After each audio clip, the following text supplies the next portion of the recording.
Alright, so the section 5.2 is on frequency tables, histograms, and frequency polygons.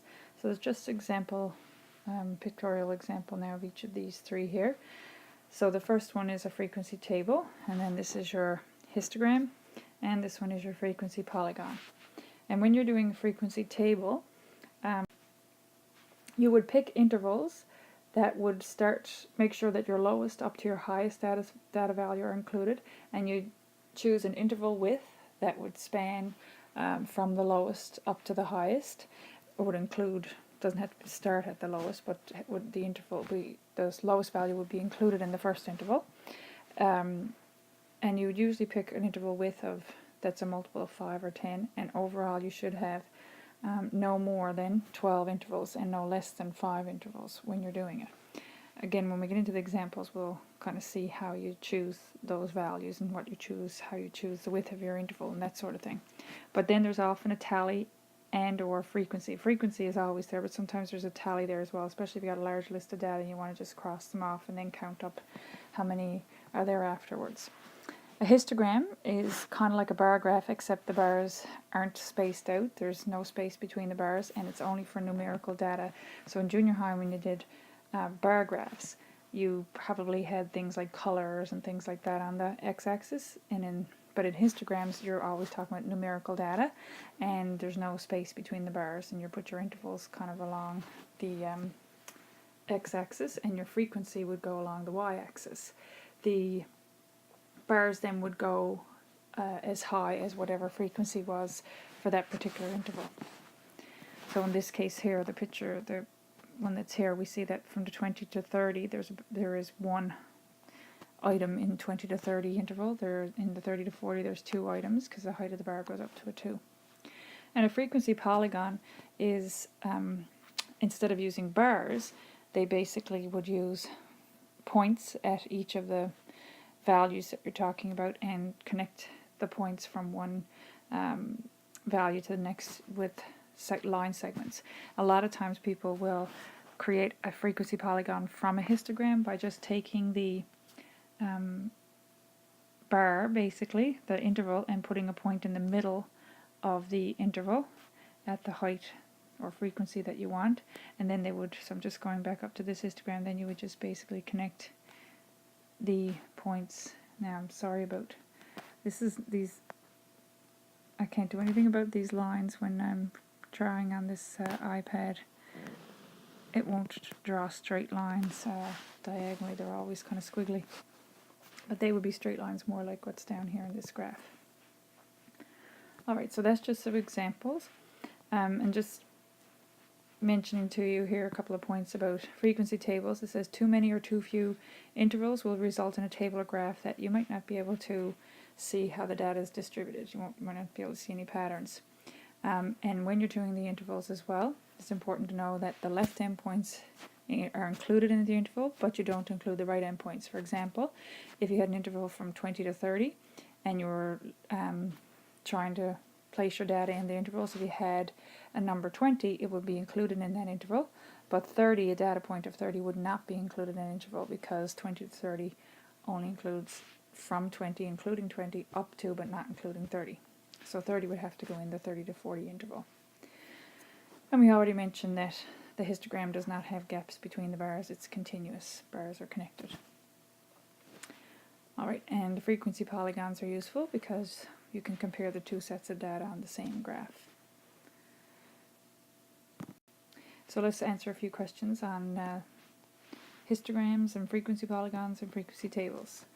So the first one is a histogram about the age of residents at Sunnyview Seniors Home, and the frequency is representing the number of residents here on your vertical axis, and on your horizontal axis you see that the intervals are representing the age in years. So it says how many residents are 80 to 85, so you just go to the 80 to 85 bar, and it has a frequency. If you match it up along here, it goes to a height of 5, so there'd be 5 residents. How many residents are at the seniors home?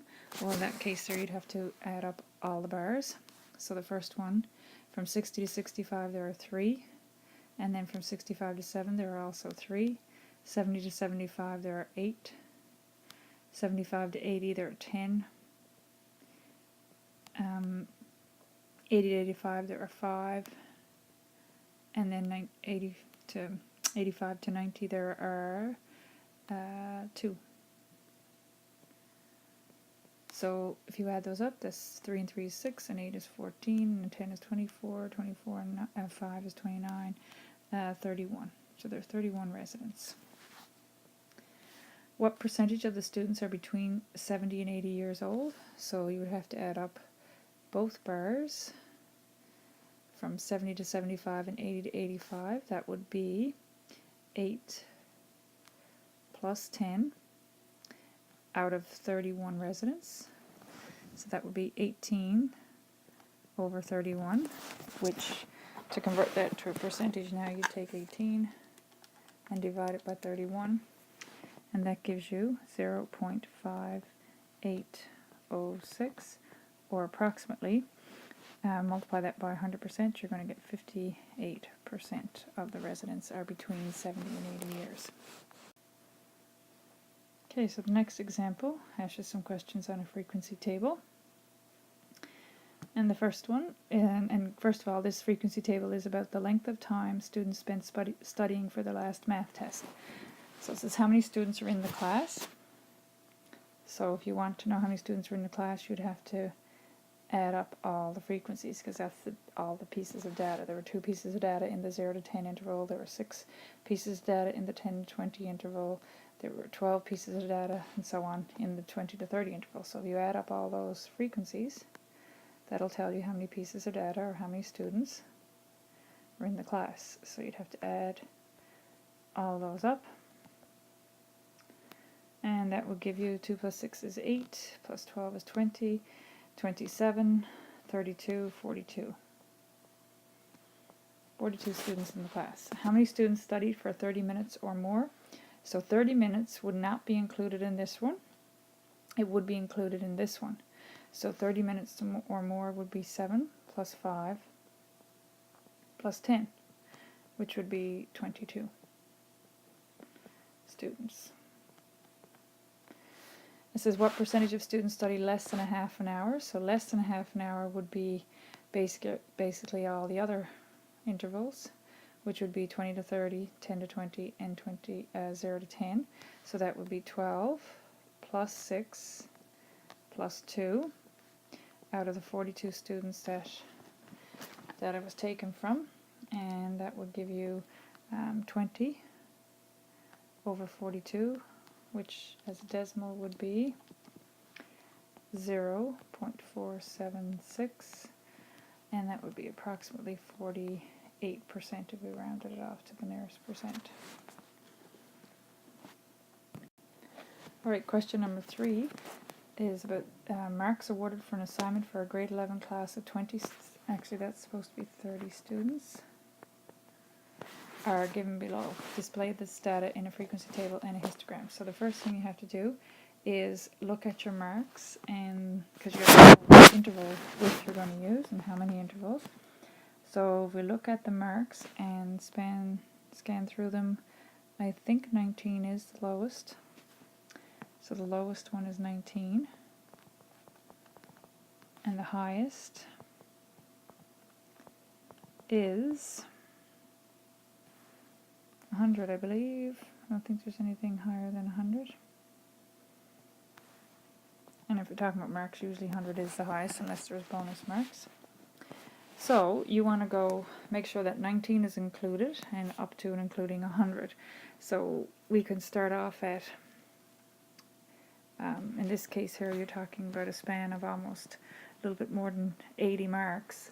So, and again, most people will take their intervals in multiples of 5, a width of multiples of 5, or a width of 10. So if I want to do my marks here, I would probably go from 0 to 10, 10 to 20, and so on, because I know I have to get up to 100. 0 to 5 would be too many intervals, be like 20 intervals, and you're only supposed to have between 5 and 10. So 0 to 10, 10 to 20, 20 to 30, 30 to 40, 40 to 50, 50 to 60, 60 to 70, 70 to 80, 80 to 90. I think I missed one there, 10 to 20. Oh. 90 to 100, and 100 to 110. So if we were going to check each one of those now, 19 would fall in this, so we put a tally mark there. Then I usually cross them out as I'm going through them so I know where I am. 40 would not be counted into 30 to 40, but it would be counted into 40 to 50. 67 would go here. 82 would go here. 78 would be here. 80 would be in this one. 90 would be in this one. 54 would be in this one. 94 would be in this one. 93 would be in this one. 59 would be in this one. 82 would be in this one. 79 would be here. 94 would be here. 100 would be in this one. 99 would be in this one. 44 would be in this one. 88 would be in this one. 97 here. Another 97. 71. Another 71. 62. 85. 70 would be in this one. 92 would be here. 50 would be in the 50 to 60. 78 would be here. 95 would be here. 89 would be here. So then if we counted up the frequency for each interval, 0 for the first one, 1, 0, 0, 2, 3, 2, 6, 6, 9, and 1. And when we add up those frequencies, we should have a total of 30, because if we don't, then we were missing some. So 1 and 2 is 3, 3 and 3 is 6, 8, 14, 29, 30, yes, so I got them all included there. So now if we have to put this in a histogram, we would probably label have to put a title for the graph, so it would be assignment marks for grade 11.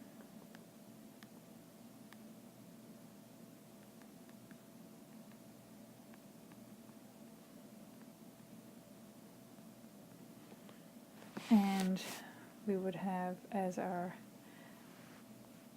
vertical axis would be the frequency or the number of marks, and the horizontal axis we would put in as the mark,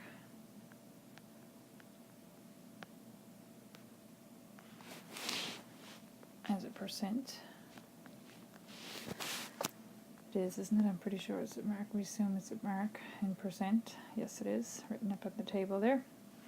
And then we have to label our axis. So if you look at the frequencies back up in our table, just got to go scroll back up again. They go from a frequency of 1 up to a frequency of 9. So that means that a scale of 1 would be suitable for this. 1, 2, 3, 4, 5, 6, 7, 8, 8, 9, 10.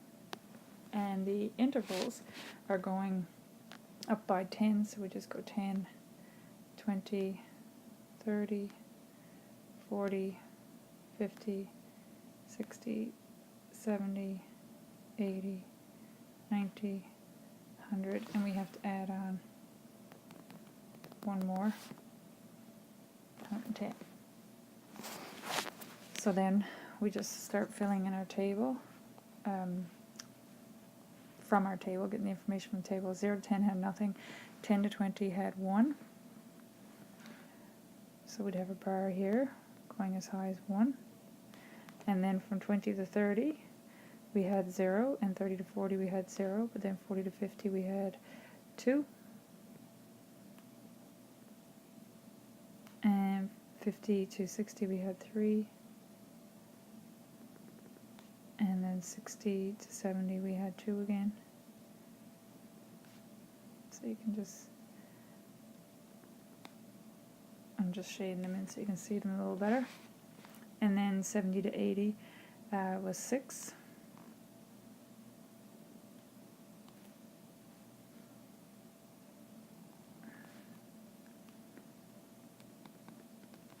'80 to 90 is 6.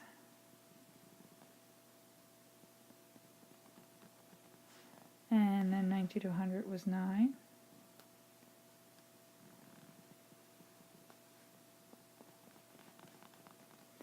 And then 100 to 110 was just the 1 again. That will be your histogram.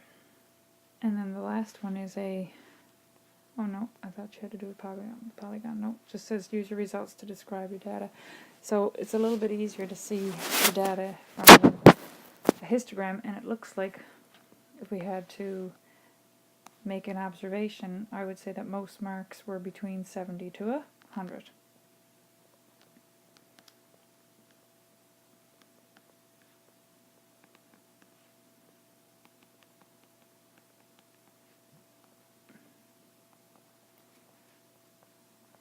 Yeah, most of the marks in the class were from 70 to 100 because those are the 3 bars are the tallest there. There's smaller amounts in each of the other bars. Alright, so the next example gives you 30 AAA batteries were tested to determine how long they would last, and the results to the nearest minute were recorded as follows.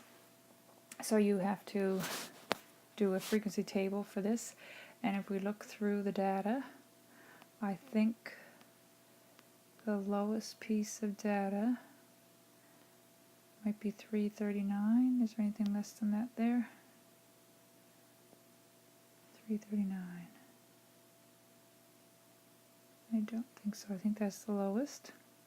And the highest would be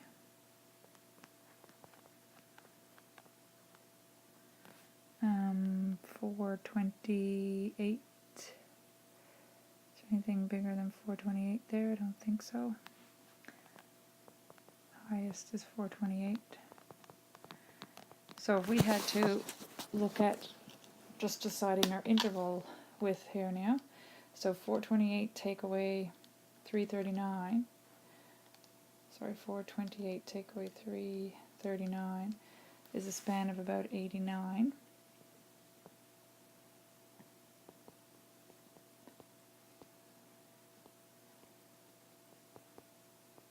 So you're spanning across 89 different values.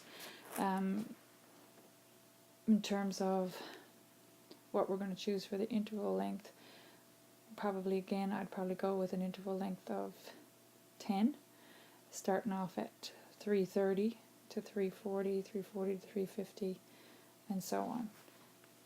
Because I mean, if I divide that, usually rule of thumb for me is to take the range and divide it by 10 intervals. I try to get 10 intervals, and then I go to the closest multiple of 10 around that. So if you divide that by 10 intervals, you get 8.9. So I would go up to a width of 10. So starting off at 330, because I want to get the lowest piece of that is 339. So I go 330 to 340, 340 to 350, 350 to 360, 360 to 370, 370 to 380, 380 to 390, 390 to 400, 400 to 410, 410 to 420, and 420 to 430. Should get all the data in, because the lowest of 339 would be in the first interval, and the highest value of 428 would fit into the last interval there. So then we start counting off where everyone went, where every piece of data goes. So 423 would be in this. 339 would be in the first one. 387 would be here. 411 would be here. 393 would be here. 394 there as well. 371 here. 377 also there. 389 in this one. 409 in this one. 392 here. 408 here. 431. Oh, 431 was the highest. Missed that. So that would mean I'd have to go one more interval here. So 430 to 440. So then that would be right here. And then 401 would be here. 363 would be right here. 391 would be here. 405 would be here. 382 here. 400 would be in this one. 381 here. 399 this one. 415 here. 428 here. 422 here. 396 here. 372 here. 410 would not be included in this one, but in the 410 to 421. 419 would be here. 386 would be here. And 390 would be here. So then the frequency would be 1, 0, 0, 1, 3, 5, 7, 5, 4, 3, 1. And our title for this would be triple or battery life.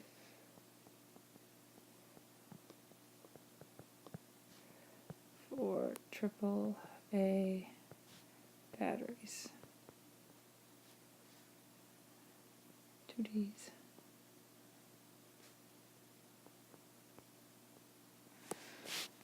And our vertical axis would be frequency.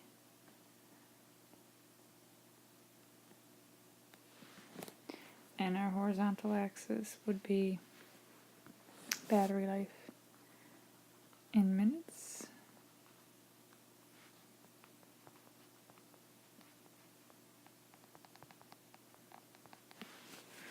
Alright, so when we have our first bar would be 330 to 340. So we now have frequency. I'd go with the frequency first. It only goes up to 7. So again, scale of 1 on the frequency axis would be okay.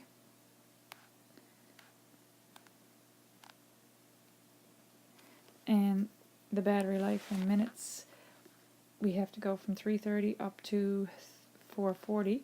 And we're not going to start at 0 obviously, so we're just going to put that little mark there to say that we've skipped some or omitted some of the values from 0 up to 330.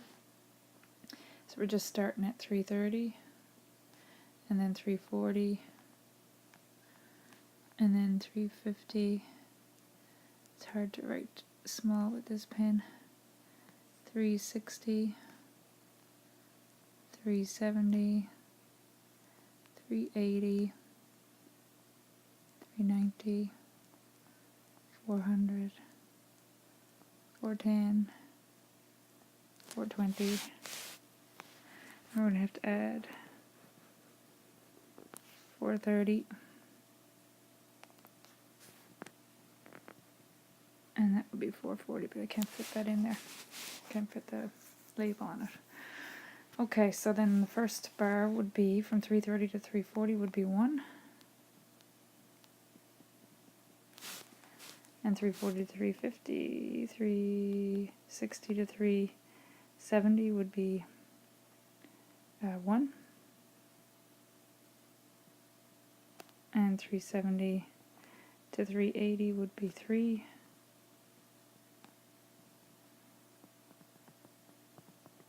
And 380 to 390 would be 5.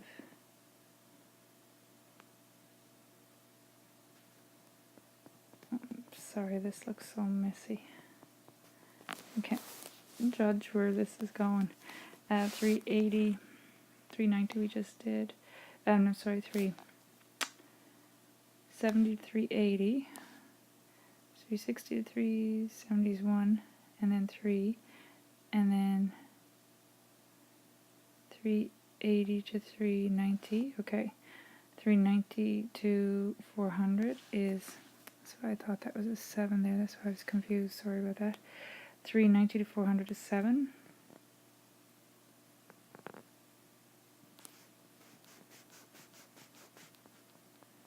And 400 to 410 is back to 5 again. And then 410 to 420 is 4. And then 420 to 430 is 3.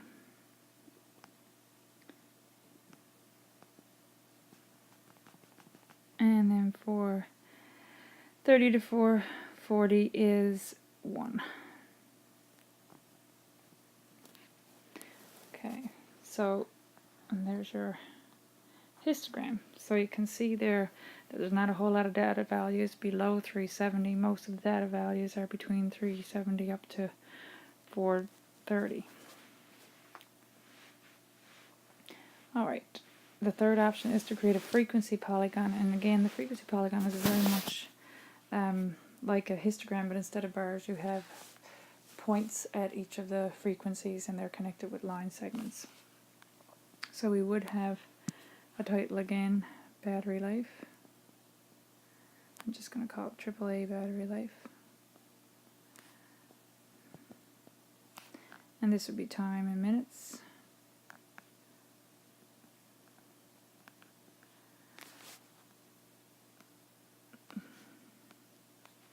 And this would be frequency up along the side here.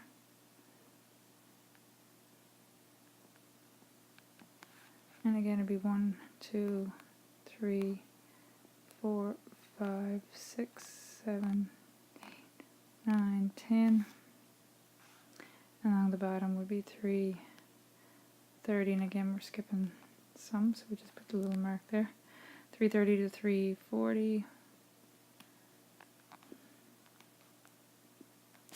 To 350, 360, 370, 380, 390, 400, 410, 420, 430, 440.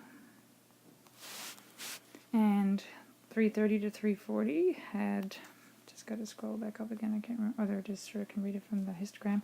330 to 340 was 1, and then there's nothing, so it started at 1, then it went to 0, and then it stayed at 0, and then it went from 360 to 370 was 1 again,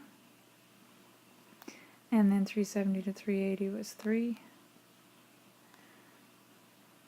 and then 380 to, gotta move that up so I can see, 380 to 390 was 5, so 5, 7, 5, 4, 5, 7, the next one, then back to 5, then back to 4, and then 3, and the last one was 1, and then you would just connect those with straight lines, which I can't really do on this iPad, but you got the idea. And that would be your frequency polygon. So you can see that the data kind of peaked at 390 to 340, 390 to 400. Okay, so the next example is about frequency polygons, and they show Math 2201 marks for 2 teachers, Mr. Sharp and Miss Stacy's class, and these aren't actual accurate, just made up classes. So these are the 2 frequency polygons. The blue one represents, as you can see from the legend down here, the blue is Mr. Sharp's and the red one is Miss Stacy's class. So what conclusion can you make? Looking at the data, you can see that neither one of them had any real large amounts of failures, and in fact there's only one failure in Mr. Sharp's class and no failures in Miss Stacy's class.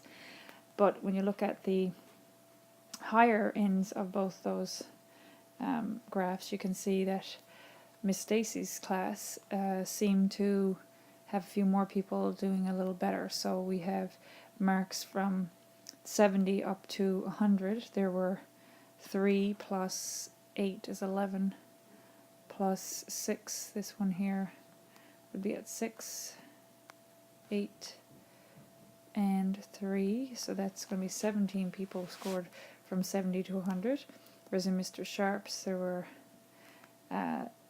8 people from 70 to 80, and then another 2, so from 80 to 90, so that's 10, and another 3, is it? No, 4. 4 from 90 to 100, so what did I say? 8 and 2 is 10, and 4 is 14, so 14 from 70 to 100, and Miss Stacy had 3 plus 8 is 11, plus 6 was 17, so it seems that Miss Stacy's class overall, there were higher marks, students did a little better.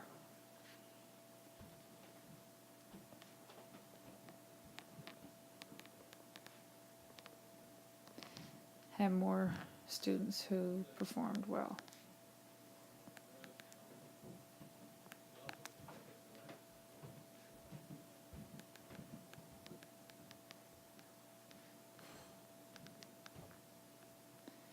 More students who had a higher range of marks. These two here, there was a lot more higher range of marks in the two for Mr.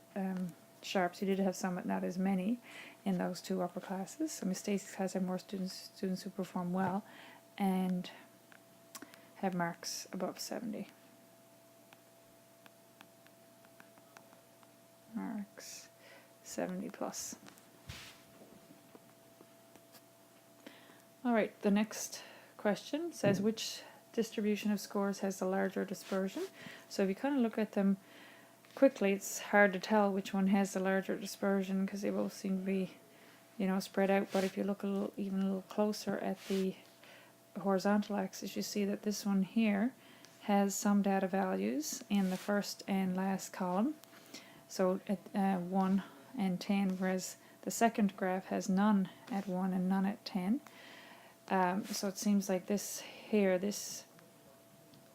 set of data values is a little bit more dispersed, more spread out.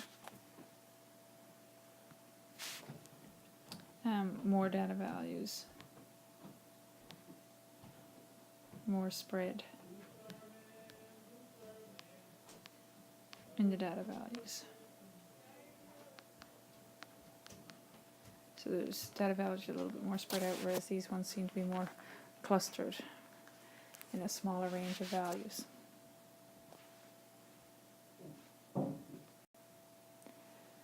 Okay, so the last question. Magnitude of an earthquake is measured using the Richter scale. Examine the histograms for the frequency of earthquake magnitudes in Canada from 2005 to 2009. Which of these years could have had the most damage from earthquakes? So if you heard anything about earthquakes, the higher the magnitude, the more damage usually is caused by the higher magnitude earthquakes. So when you look at each of these pictures, each of these histograms, and try to look at which year had more earthquakes at the higher levels, at the higher magnitudes, then that would probably be the year that they were had the most damage.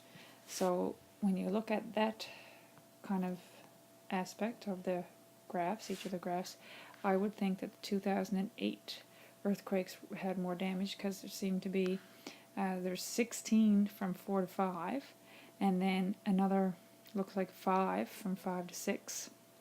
So 16 plus 5 plus 4 that were above 4 on the Richter scale.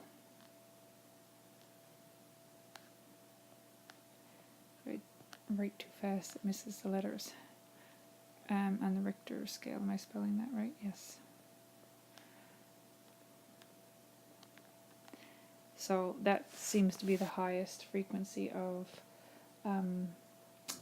earthquakes at higher levels. If you look at the other ones, there weren't as many at those magnitudes. So I would think that 2008 was probably the worst year in terms of damage. And there's a little bit of explanation on the Richter scale, how much damage would be. So anything that's of the higher levels, as you can see, would be the higher the Richter scale, the higher the Richter scale measure, the higher the damage. Alright, so there's some questions here listed on pages 249 to 250 in your textbook that you can try to practice some of the things in this section.